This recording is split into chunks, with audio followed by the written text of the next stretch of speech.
အားလုံးမင်္ဂလာပါဒီနေ့ဗီဒီယိုလေးကတော့ Samsung ရဲ့ 5G ဖုန်းအသစ် Galaxy A25 လေးကို unboxing လုပ်ပြီးတော့အတူတူကြည့်မှာဖြစ်ပါတယ် Samsung Galaxy A25 ပါ RAM 8256GB version ကို12သိန်းဝန်းကျင်နဲ့ဝယ်ယူရရှိနိုင်မှာဖြစ်ပါတယ်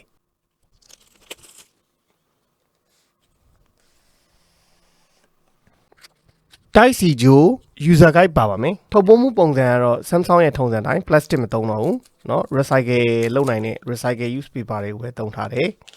charging က 25W fast charge ဆက်ပို့ပြီးတယ် battery က 5000 mAh ဒါပေမဲ့လောလောဆယ်ဝယ်နေတဲ့ဟိတ်ဆိုရင် charging 25W ကကျွန်တော် FOC ပေးနေပါသေးတယ် Samsung Galaxy A25 5G လေးရဲ့ back cover design အသားနာပါရခင်မျိုးဆက်ဖြစ်တဲ့ A24 တုန်းကလို့လုံးဝ plain ဖြောင်ပုံစံမဟုတ်တော့ဘဲနဲ့ဒီနှစ်မှာတော့နောက်က cover ကို texture ထည့်ထားတာတော်တော်ကြီးကိုလှလာတယ်ဗျပုံမှန် glossy finish ကိုမှဒါ4000 ကွက်ပုံစံ square ပုံစံ texture လေးတွေထည့်ပြီးတော့သူ့မှာပါဝင်တဲ့ရောင်ပြေးလေးတွေဟာအတိတိတတာဘက်ကပါတဲ့ဇိုင်းကိုအားစိုက်ထားတာကိုတော့ကျွန်တော်တို့တွေ့ရတယ်တော်တော်လေးကိုလှတာကိုလည်းတွေ့ရတယ်ပေါ့ flat cover flat frame design ကိုပဲသုံးထားတာကိုတွေ့ရပါတယ်ဖုန်းရဲ့အထူအနေနဲ့ကတော့ 8.3mm ရှိပြီးအလေးချိန် 190g ရှိပါတယ်15 megapixel main camera ပါဝင်မယ်8 megapixel ultra wide lens 2 megapixel macro camera ပါဝင်တာကိုတွေ့ရတယ်ဒီမှာတော့ကျွန်တော် flash me လေးပါတယ်ပေါ့လှတာတော့သူ့ရဲ့ design နောက်ကတက်ချာကအပြင်မှာမြင်ရရင်ပိုလှလိမ့်မယ်ဗျ mic ပါမယ်ဒီဘက်ချမ်းမှာတော့ကျွန်တော်တို့ volume up down power button မှာပဲ side of fingerprint ကိုထည့်ပေးထားတာတွေ့ရတယ်အောက်ဘက်ချမ်းမှာတော့ speaker တစ်လုံးပါမယ် type C port ပါမယ် mic ပါမယ်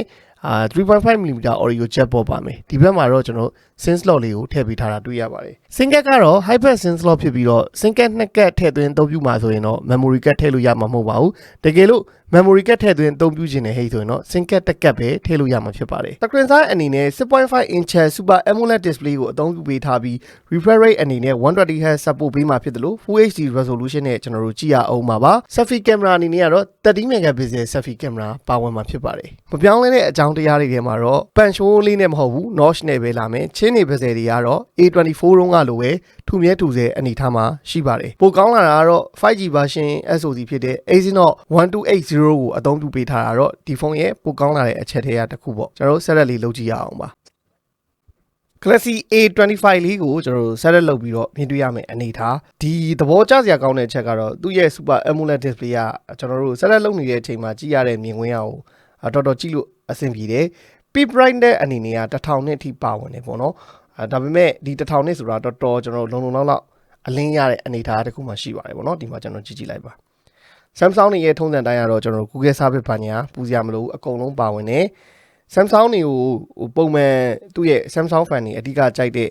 လုပ်ငန်းသုံးတဲ့သူတွေကြိုက်တဲ့အချက်ကတော့ဒီကျွန်တော်တို့ call recording သုံးမယ်ဟိဆိုရင်အတန်ဖန်နေပါသည်လို့မအော်ဘဲနဲ့သုံးလို့ရတဲ့အတွက်တော်တော်များများအလုပ်လုပ်တဲ့လူတွေကသဘောကျတယ် A25 5G မှာ24ထက်ပိုပြီးတော့ကောင်းလာတာကတော့အဓိကအနေနဲ့ကျွန်တော်တို့ display မှာဆိုရင်ဒီ refresh rate က 120Hz ထိရလာတာတော့ပိုကောင်းလာတဲ့အချက်ပေါ့ကျွန်တော်တို့ဒီ A24 တုန်းကတော့ 90Hz ပဲရခဲ့တာဈေးကလည်းဒီကောင်ကတော့ပိုများသွားတယ်ပေါ့နော်12သိန်းဖြစ်သွားတာဆိုတော့လေ17သိန်း9900ပေါ့နော်အဲ့တော့12သိန်းဝန်းကျင်ပေါ့ဟုတ်ပြီကျွန်တော်တို့ပုံမှန်တိုင်းဒီ screen မှုမှာတော့ဘရိုတို့အယောင်ကာလာစိုးစိုးတောက်တောက်ကြိုက်တဲ့ဟိဆိုတော့ vivid မှာထားကြည့်ပေါ့အပြင်ပါကာလာနဲ့တူချင်တော့ natural မှာထားပြီးကြည့်ရင်တော့အပြင်နဲ့ပုံပုံနီးစပ်တဲ့ကာလာကိုရတယ်ပြင်ကျင်တဲ့ဟိဆိုတော့ဒီအောက်မှာ advanced mode ပါသေးတယ် advanced setting မှာကျွန်တော်တုံးတွေကို warm tone ထားချင်တာလားဘာထားချင်တာတော့စိတ်ကြိုက် RGB color တွေကိုချိန်ပြီးတော့လဲကျွန်တော်တို့ကကြည့်လို့ရပါတယ်နောက်ထပ်ကျွန်တော်တို့ game ဆော့မဲ့သူတွေအတွက်ကတော့ Samsung ဖုန်းတွေမှာပါပါတယ်ဒီ touch sensitivity ပေါ့နော် touch sensitivity လေးဖွင့်ထားပေါ့ပို့ပြီးတော့တော်တော်လက်နဲ့အလုံးစုံစေချင်ရင်ကျွန်တော်ဖုန်းမှာပါတဲ့ camera feature တွေနည်းနည်းတော့ကြည့်ကြည့်အောင်ပေါ့နော် OIS support ပေးတဲ့15 megapixel main camera ပါတယ်နောက် ultra wide lens ပါတယ်ပေါ့အဲ့ဒါကတော့ ultra wide lens ပါတာတော့ပို့ပြီးတော့ perfect ဖြစ်တာပေါ့ဗျာကျွန်တော်တို့เนาะမြင်ကွင်းရိုက်ချင်တဲ့ဟိဆိုရင်ဒီမဲ့ပြပေးမယ်ကျွန်တော်တို့ပုံမှန်ကတော့ 1.8 ကဒီမဲ့ပေါ့နော်တကယ်လို့မြင်ကွင်းရိုက်ချင်တဲ့ဟိဆိုရင် ultra wide ရိုက်ချင်ရင် 0.5 ကိုထားလိုက်ပေါ့နော်ဒါဆိုရင်ကျွန်တော်ပို့ပြီးတော့မြင်ကွင်းကျင်ရမယ်ဆို digital zone ကဘယ်လောက်ထိရတော့ဆို digital zone ကကျွန်တော်1080 support ပေးတာကိုတွေ့ရပါတယ်ရုပ်ထွက်အနေထားကတော့ကျွန်တော်တို့တနည်းမိတ်ဆက်ပေးခဲ့တဲ့ A15 တက်တော့ဒီကောင်ကပိုကောင်းနိုင်မယ်ဒီမဲ့ကျွန်တော်တို့ကင်မရာရဲ့ megapixel ကို50 megapixel အပြည့်ရိုက်ချင်ရင်ဒီ12 megapixel နားမှာနှိပ်လိုက်ရင်50 megapixel ဖြစ်သွားမယ်ရေစာထည့်ချင်တဲ့သူတွေကတော့ကျွန်တော်ဒီတောက်မှာ setting button လေးရှိတယ်အဲ့မှာတစ်ချက်နှိပ်ပေး ပြီးရင်ကျွန်တော်ဒီ watermark ကိုထည့်ပြီးပေါ့ကျွန်တော်ဗီဒီယိုမှာတော့ဘယ်လောက်ထိ resolution ရိုက်လို့ရတော့တစ်ချက်ကြည့်အောင်သူကကျွန်တော် UHD ဆို 4K ပေါ့နော် 4K 30 fps ရိုက်လို့ရလာတာက A24 series တုန်းကထက်ပိုပြီးတော့ကောင်းတဲ့အချက်ပါအဲ့တော့ A25 မှာတော့ကျွန်တော်တို့ 4K 30 fps ရိုက်လို့ရမယ် Full HD ဆိုရင်16 fps 13 fps ထားပြီးတော့ရိုက်လို့ရမယ်အနိုင်ဆုံးကတော့ကျွန်တော် HD 30 fps ထားပြီးတော့ရိုက်လို့ရမယ်ပေါ့ဒါအနိုင်ဆုံးပေါ့နော် 4K ထိရိုက်လို့ရတာပိုကောင်းလာတယ်ရှေ့ selfie camera အနေနဲ့ကတော့ကျွန်တော်တို့ Full HD 30 fps ကအများဆုံးထားပြီးပဲရိုက်လို့ရမှာဖြစ်ပါတယ်ဗီဒီယိုပေါ့နော် more feature မှာတော့ pro မှုပါမယ် pro video မှုကတော့အပူပါတာပေါ့ဗျာပုံမှန်ဆိုတော့ pro ပဲ pro camera ပဲပါတာဒီမှာ pro video ပါပါတယ် single take night နောက်ကျွန်တော် full move panorama move macro super slow motion hyperlapse ပေါ့ sample photo အချို့ကိုလည်းကျွန်တော်တို့ထည့်ပေးထားပါတယ်ပုံမှန် studio ထဲမှာရိုက်တဲ့ပုံရိပ်တွေမှာတော့အရင် saturated ဖြစ်တဲ့ color ကိုတော့မရဘူးအပြင်မှာမြင်ရတဲ့ realistic ဖြစ်တဲ့ color ဘက်ကိုတော့တွားပြီးတော့နှီးစက်တယ်ပုံတော်တော်များများဒါ studio ထဲမှာကျွန်တော်စမ်းပြီးတော့ထည့်ပေးလိုက်တာပေါ့ဒါကတော့ reset အနေထားကိုအခက်မှန်းလို့ရအောင်ကြည့်ပါ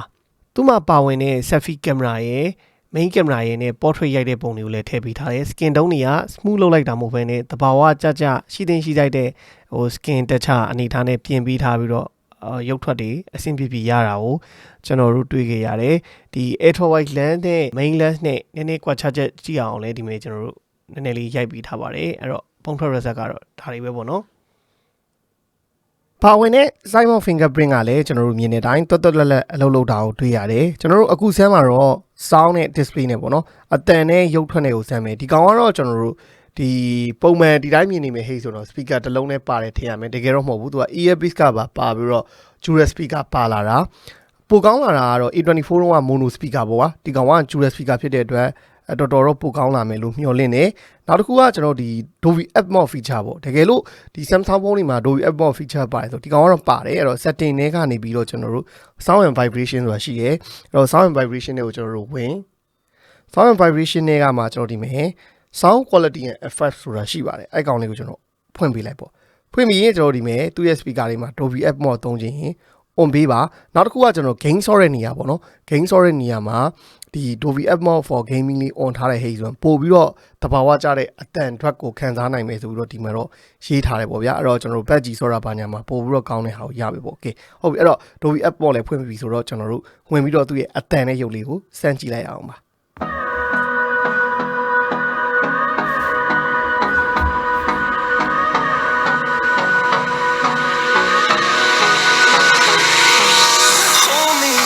Till I get up,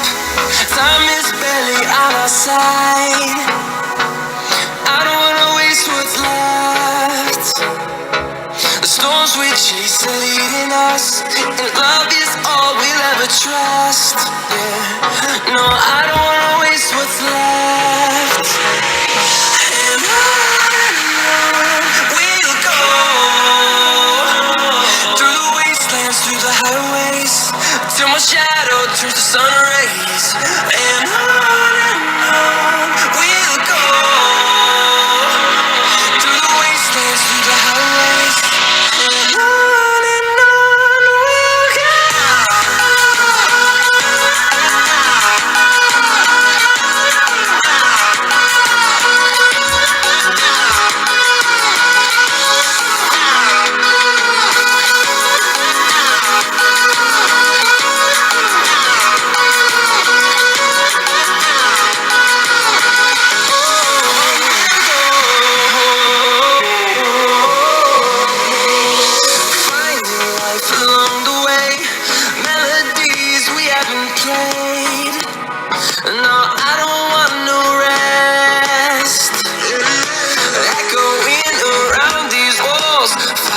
To create a song, I don't wanna miss a beat. And on we'll go through the wastelands, through the highways, till my shadow turns to sun rays. And on we'll go through the wastelands, through the highways. And on we'll go.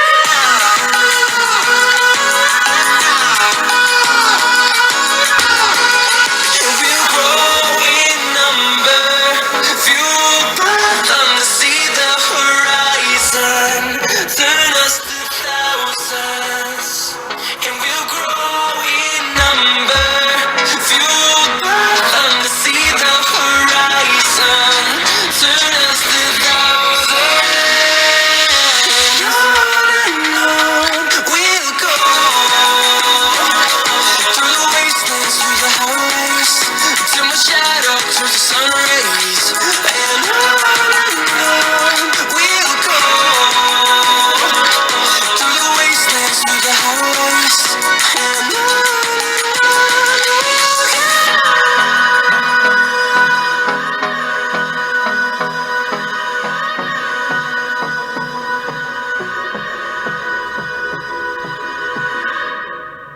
ကဲအဲ့တော့ကျွန်တော်တို့မြင်တွေ့ခဲ့တဲ့အတိုင်းပဲပေါ့နော်ပါတဲ့ speaker တွေကတော်တော်မိုက်တယ်အပေါ်ဘက်က speaker လေးတော့နည်းနည်းလေးအတန်လေးမစိုးသလောက်လေးတူတာကိုတွေ့ရမယ်ပေါ့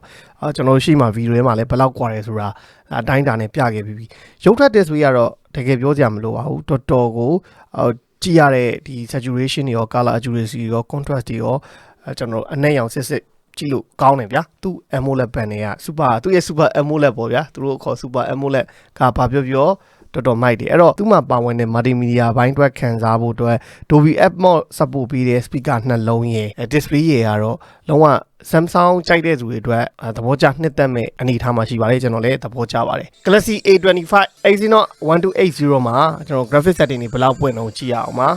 တော်တော်များများပွင့်တယ်လို့ပြောလို့ရပါတယ်ကျွန်တော် graphic က ultra refresh rate က super အထိ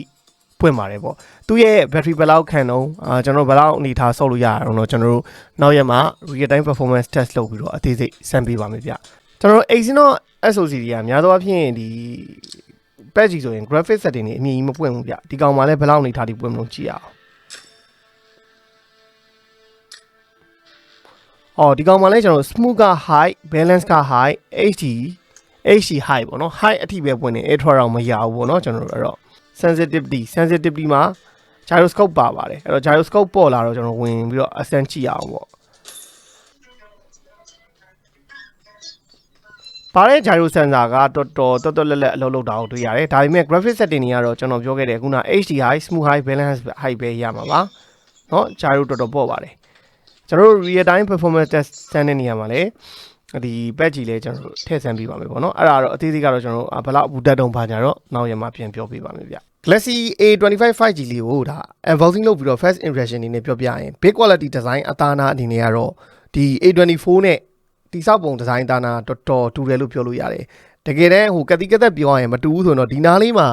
power button ထည့်ပေးလိုက်တဲ့အချိုးကွေလေးတော့နည်းနည်းလေးဒီမှာဖောင်းပြီးတော့ပြောင်းသွားတာတော့တွေ့ရလိမ့်မယ်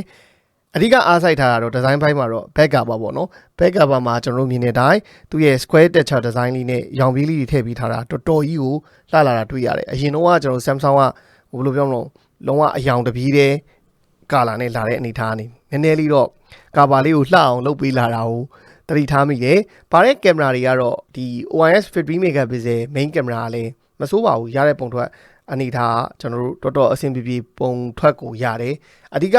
သဘောကျတဲ့အချက်ကဒီဖုန်းမှာ multimedia ဘိုင်းအတွက်ပါဝင်တဲ့ဒီ display နဲ့ speaker တော်ကိုperfect ဖြစ်တယ်ပေါ့ကျွန်တော်တို့ dual speaker ပါတယ် super AMOLED display ကလည်းတော်ကြည့်လို့ကောင်းတယ် battery 5000 mAh quick charging 25 watt ကတော့နည်းတယ်လို့လည်းထင်ကောင်းထင်လိမ့်မယ်ဒါပေမဲ့ Samsung ကတော့ထုံးစံတိုင်း25 watt quick charging ကိုပဲပြန်ပြီးတော့သုံးပေးထားတယ်ပေါ့ပါဝင်တဲ့ Exynos 1280ကတော့ကျွန်တော်တို့ daily usage အတွက် perfect ဖြစ်တယ်လို့တကယ်တမ်းပြောရရင်ဒီ SoC ကတော်အဆင်ပြေသုံးလို့ရတဲ့အနေအထားမှာတော့ရှိတယ်ဒါပေမဲ့ gaming ဆော့ကစားမယ်ဟိဆိုရင်တော့ patch ကြီးလို game မှာတော့ graphic အမြင့်တွေမပွင့်ဘူး mobile လေးကျရင်တော့ကောင်း handle လုပ်ပြီးတော့ဆော့လို့ရတယ်ပေါ့ Samsung fan တွေအနေနဲ့က A25 5G ကိုဝယ်ယူခြင်းနဲ့ဟိဆိုရင်တော့လောလောဆယ်တော့ဒီ25 watt fast charging ကောင်းကတော့ FOC free ပေးနေတယ်ပေါ့နော်ဖုန်းဝယ်တဲ့ဟိဆိုရင်ဈေးကွက်ထဲမှာလည်း